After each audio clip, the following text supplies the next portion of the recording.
سلامونه درنو لیدونکو، نن درته د پنه ډک داستان لرم.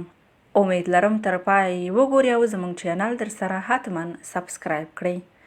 یو سړی یو عالم او حاکم ته ورغی او د خپل ژوند کیسه یې ورته وکړه.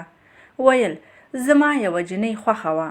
کله مې چې کوژدن کوله په ټوله دنیا کې د دې جنۍ په څیر بله ښایسته ماته نه ښکاره کېدله. خو کله مې چې واده وکړ د دې ښایست زما په سترګو کې کم شو. نو په دنیا کې د دې په څیر نورې ښځې هم ښایسته راته ښکارېدلې. عالم ورته وویل ستا له کیسې نه بله سخته خبره درته وکړم؟ سړي وویل هو. عالم ورته وویل که چیرې د ټولې دنیا ښځې وکړې او یوه داسې ښځه درنه پاتې شي چې هغه ډیره بدرنګه وي، هغه به د دنیا له ټولو ښځو غوره درته ښکاري. سړي ورته وویل د دې وجه څه ده؟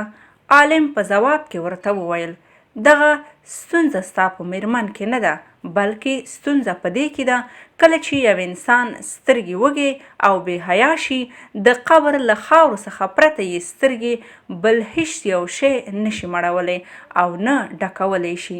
که چیرې په قرآني احکامو عمل وکړی شي نو هر یو به په خپل نصیب قانع وي او د سترګو به ساتنه کوي. الله تعالی فرمایي نارینهو ته ووایه چې خپل نظر تر کنټرول لاندې وساتي او د خپل شرمځایونو ساتنه وکړي.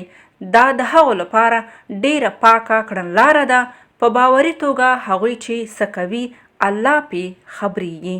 نو درنو لیدونکو، زموږ دا ویډیو د ثواب په نیت د خپلو ملګرو سره شریکه کړئ.